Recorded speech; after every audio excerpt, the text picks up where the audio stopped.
আসসালামু আলাইকুম রহমতুল্লাহি ওবরকাতুহু।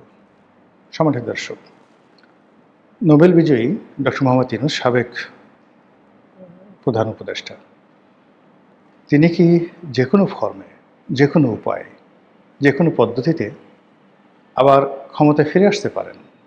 এই বিষয়টি নিয়ে আলোচনা করব।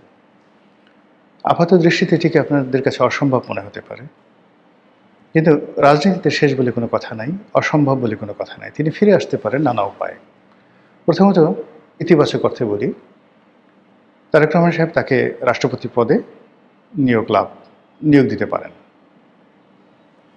অথবা তাকে একেবারে সিনিয়র মন্ত্রী পদমর্যাদায় তাকে বাংলাদেশের ব্র্যান্ড অ্যাম্বাসেডর হিসেবে তিনি নিয়োগ দিতে পারেন, যে তিনি বিশ্বের বিভিন্ন দেশে যাবেন, মন্ত্রীর প্রোটোকল ব্যবহার করবেন এবং বাংলাদেশের যে রাষ্ট্রদূতদের যে কর্মস্থলগুলো রয়েছে, দূতাবাসগুলো রয়েছে, সেগুলোর সাথে সমন্বয় করে ইউরোপ আমেরিকার সাথে বাংলাদেশের সম্পর্ক উন্নয়নের জন্য চেষ্টা করবেন। যেভাবে এরশাদকে শেখ হাসিনা বিশেষ দূত নিয়োগ দিয়েছিলেন বটে, কিন্তু এরশাদকে কাজ করার সুযোগ দেননি, সেটা তারেক রহমানের ক্ষেত্রে হতে পারে। এটি হলো এক, মানে রাষ্ট্রপতি হতে পারেন অথবা তিনি বিশেষ দূত হতে পারেন, স্পেশাল এনভয় হতে পারেন। আর নেতিবাচক যদি আপনি ধরেন, সেটা হলো যে বাংলাদেশের রাজনৈতিক পরিস্থিতি ভালো থাকলো না, সরকার ভালো করতে পারলো না, জামাত যেভাবে ভয় দেখাচ্ছে, আর একটা গণঅভ্যুত্থানের ভয় দেখাচ্ছে, এনসিপি যেভাবে রাজপথ গরম করার কথা বলছে, আর একটা জুলাই বিপ্লব ঘটানোর কথা বলছে, এবং যেভাবে তারা হুমকি দিচ্ছে যে তাদের জুলাই সনদ যদি পাশ না হয়, সংস্থার প্রস্তাব যদি পাশ না হয়, তাদের সঙ্গে যে ধরনের চুক্তি হয়েছে সেগুলো যদি বাস্তবায়ন না হয়, তাহলে তারা বসে থাকবে না। এবং এই কথাগুলো তারা এখন বলছে, তার সঙ্গে সঙ্গে তারা কিন্তু ব্যাপক প্রস্তুতি নিচ্ছে। তাদের নেতারা সারা বাংলাদেশে ঘুরে বেড়াচ্ছে, বিভিন্ন জায়গায় কমিটি করছে, এবং সামনে আগস্ট মাসকে কেন্দ্র করে তারা ব্যাপক শোডাউন দেবে। অর্থাৎ আগামী জুলাই এবং আগস্টে তারা রাজপথে ব্যাপক শোডাউন করবে, এনসিপি এবং জামাত। এটা মোটামুটি আপনি ধরে নিতে পারেন 99.99%। আর জুলাই আগস্ট নানা কারণে বাংলাদেশে এই বছর খুবই বিতর্কিত থাকবে। এক নম্বর হলো যে বাজেটের পর অনেকে খুশি থাকবেন, অনেকে অখুশি থাকবেন, এবং এখানে অখুশির সংখ্যা খুব বেশি হবে। এবং যে বিষয়গুলো জানা যাচ্ছে, যেমন হুন্ডা, আপনি দেখেন এই যে তেলের ক্রাইসিসটা কিন্তু কেবলমাত্র হুন্ডা দিয়ে তৈরি করা হয়েছে। আবার ডক্টর মোহাম্মদ ইউনূসের জামানায় ব্যাটারির রিক্সার যে যন্ত্রণা, সেই রিক্সার যন্ত্রণায় মানে আমরা ঢাকা শহরে কেউ চালতে পারি না, এগুলো বলা হয় যে বাংলার টেসলা, এবং সেই যন্ত্রণা এখন পর্যন্ত আছে। যখন আপনি তাদেরকে ট্যাক্সের আওতায় আনবেন, এদের যন্ত্রণা আরও বাড়বে, মারাত্মকভাবে এদের যন্ত্রণা বাড়বে। 2 নম্বর হলো যে এই মুহূর্তে বাংলাদেশে কত লাখ মোটরসাইকেল রয়েছে, সিসি ভেদে সেখানে যে ট্যাক্স ধারণ করা হয়েছে, সেক্ষেত্রে তারা যদি স্ট্রাইকে যায়, তারা যদি সেই খালি পেট্রোল পাম্পগুলোর সামনে ঘেরাও করে বসে থাকে যে এখানে আমরা অন্য কোনো গাড়ি ঢুকতে দেবো না, কী করবেন আপনি বলেন? বাংলাদেশে যে সকল ঢাকা শহরে যে বিদ্যুৎ সঞ্চালন কেন্দ্রগুলো রয়েছে, সেই কেন্দ্রের সামনে এই ব্যাটারির যে রিক্সাগুলো আছে, সেই রিক্সাগুলো সাইপাসের যে রিক্সা, সেখানে ঘেরাও করে রাখলো, এবং সেখান থেকে বিদ্যুৎ প্ল্যান্টগুলো থেকে তারা সঞ্চালন লাইন বন্ধ করে দিল। কী করবেন আপনি বলেন? কিচ্ছু করার নেই। এবং এদের সংখ্যা এত বেশি, এবং সেই জায়গাতে সরকার যেতে হচ্ছে অর্থনৈতিক কারণে। আবার এই বিষয়গুলো যাতে হুন্ডাওয়ালারা না করে, এই বিষয়গুলো যাতে ব্যাটারি রিক্সা চালকরা না করে, এটা সামাল দেওয়ার জন্য বিএনপিকে দেওয়া হবে না, সকল রাজনৈতিক দলের ঐক্যমত্য দরকার।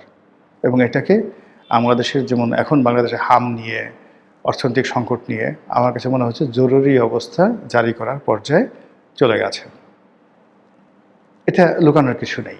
তো সেই কাজগুলো সরকার যদি সঠিকভাবে না করে, রাজপথ যদি আবার উত্তপ্ত হয়, তাহলে ক্ষমতার পট পরিবর্তনে ডক্টর মোহাম্মদ ইউনূস নিজ নামে হোক, অথবা তিনি বলেন যে না, আমি বাপু আর পারবো না, আমি আমার প্রিয়জন, আমার প্রেস সচিব শফিককে প্রধান উপদেষ্টা বানালাম, আমেরিকাকে বলে দিল। অথবা আমি আমার প্রিয় মানুষ আমিরে জামাতের সভাপতি আলহাজ মাদ্দা জিল্লুহুল আলী আলা হজরত জনাব ডাক্তার শফিকুর রহমান, তাকে বানানো হলো। অথবা ধরুন বললো যে না, ঠিক আছে, সামিয়া, তার সাথে তার যে ব্যক্তিগত সচিব সামিয়া, অত্যন্ত মানে মোর্শেদ, লামিয়া মোর্শেদ, নট সামিয়া, লামিয়া মোর্শেদ অত্যন্ত কোয়ালিফাইড, ভালো পরিবারের সন্তান, সিলেটের খুব নামকরা পরিবারের সন্তান। লন্ডন স্কুল অফ ইকোনমিক্স থেকে তিনি পড়াশোনা করেছেন।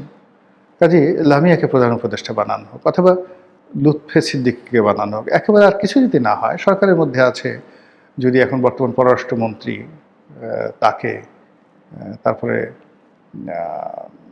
তাকে যদি মনে হয় যে এখন খলিলুর রহমান সাহেবকে প্রধান উপদেষ্টা বানানো হোক, তাহলে আলটিমেটলি যে ফর্মই আসুক না কেন ডক্টর মোহাম্মদ ইউনূসের প্রত্যাবর্তন অনিবার্য হয়ে পড়বে।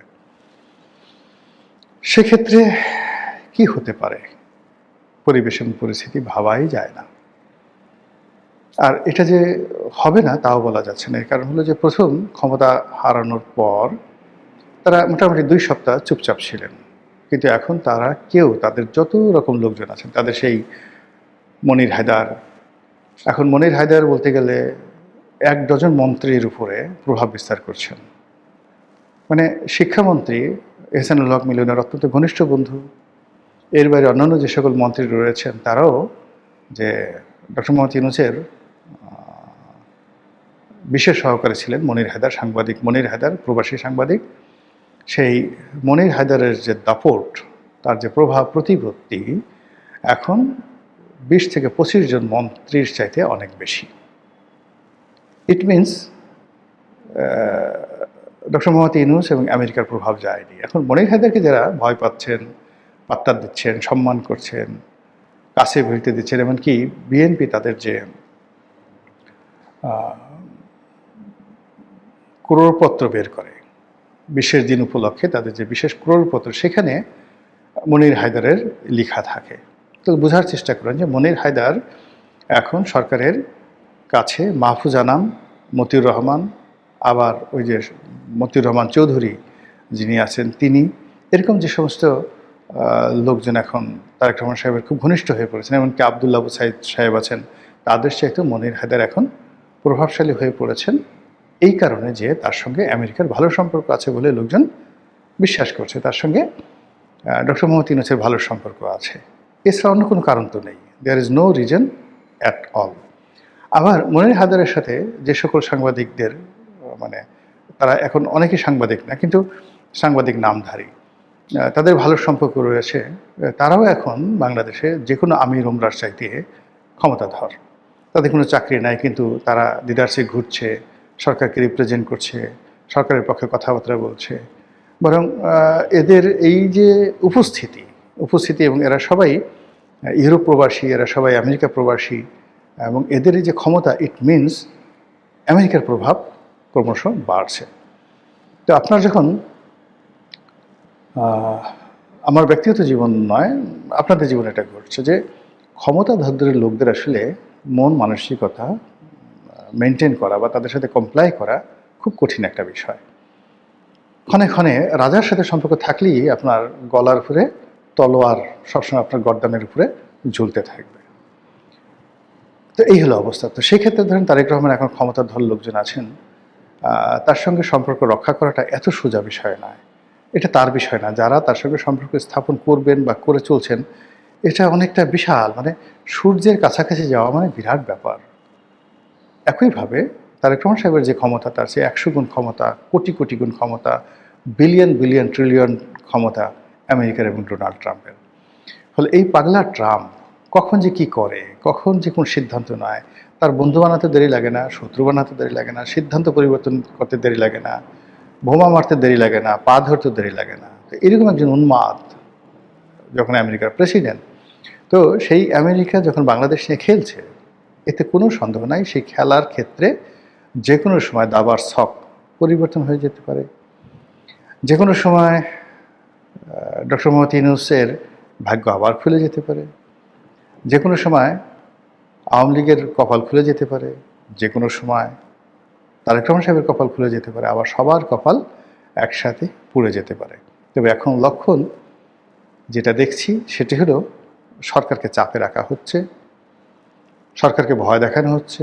সরকার যে এই যে ঘন ঘন চীনে যাচ্ছে, চীনমুখী হচ্ছে, চীনের সাথে দহরম মহরম করার চেষ্টা করছে, তিস্তা ব্যারেজ করতে চাচ্ছে, গঙ্গা ব্যারেজ করতে চাচ্ছে, তারপরে বগুড়াতে আন্তর্জাতিক মানের বিমান ঘাঁটি করতে চাচ্ছে, না বিমান বন্দর করতে চাচ্ছে।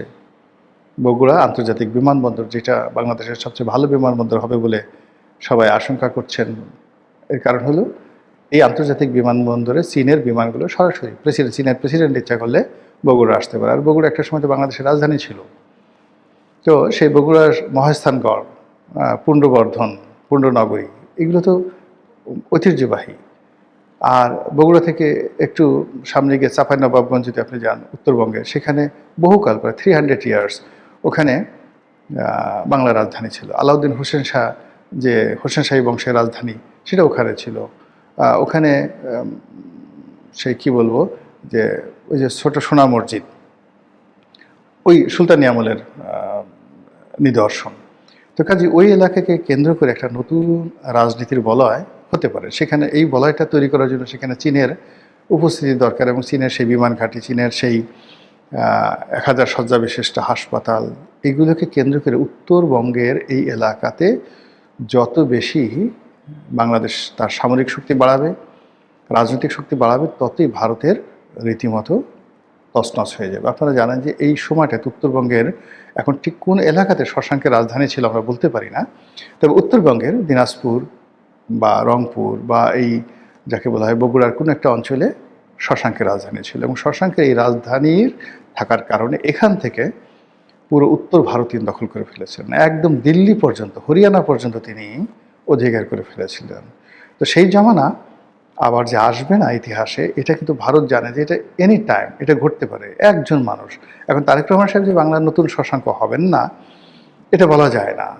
এই বাংলাতে অনেক মানুষ হয়েছেন, তিনি যে ইখতিয়ার উদ্দিন মোহাম্মদ বিন বখতিয়ার খলজি হবেন না, ইখতিয়ার মোহাম্মদ বখতিয়ার খলজি তিনি কি এই সিকিম অভিযান করেননি?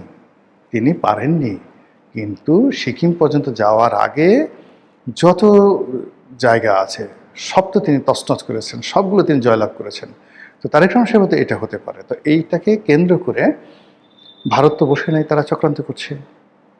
এটাকে কেন্দ্র করে যেটা আমেরিকা চাচ্ছে যে তারা তাদের প্রভাব সেই কক্সবাজারের দিকে নিয়ে যাবে।